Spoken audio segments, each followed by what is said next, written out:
విధంగా గత సంవత్సర కాలంగా మీరు 500 కోట్ల రూపాయలు అక్రమంగా ఆర్జించారు. ఏ ఆధారాలతో సైతంగా సిద్ధంగా ఉన్నాను, బహిరంగ చర్చకు వస్తే నిరూపిస్తాను అని చెప్తా ఉన్నాను. కానీ మీరు ఈనాడు దానిపైన స్పందించలే. మీరు నాపైన ఆరోపణలు చూటినే పనిగా పెట్టుకున్నారు. అనేక సందర్భాల్లో అనేక విధాలుగా మిమ్మల్ని అడిగా, మీరు ముందుకు రాలా. అందుకే ఇవాళ నేరుగా బహిరంగ లేఖ రాశా మీకు. ఈ బహిరంగ లేఖ ద్వారా చర్చకు వస్తారా, సత్య ప్రమాణానికి వస్తారా, లేదా రెండింటికి వస్తారా? నిజంగా దమ్మున్న మగాడైతే రేపు ఈ టైంకి మీ ఇంటికి వస్తున్నాను, మీరు రెడీగా ఉండండి, సిద్ధమని రావాలి.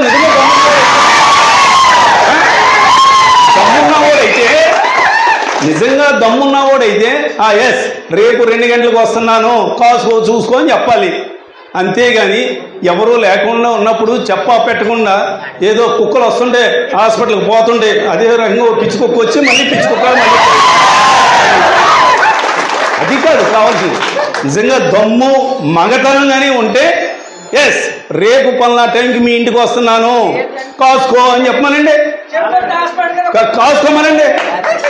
ఆడి ఒక్క పాటు కూడా లేకుండా చెప్తాను.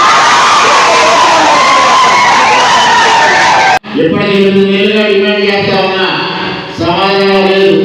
మరలా నన్ను స్పీచ్లో ఆయన చెప్పాడు, నా ఇంటికి సమయం ఇచ్చిరా, అప్పుడు చూసేస్తాను, అభిమానాలు లేకుండా తీసేస్తానని. నీకు సమయం ఇస్తా, ఇంటికే వస్తా, ఇంటికే చర్చ చేస్తాను చెప్పారు. ఇంతవరకు నీ సమాధానం చెప్పగా ఇవాళ చెప్తున్నా, 1వ తారీఖు మార్చి 1వ తారీఖు 11 గంటలకు ఇంటికి వస్తా.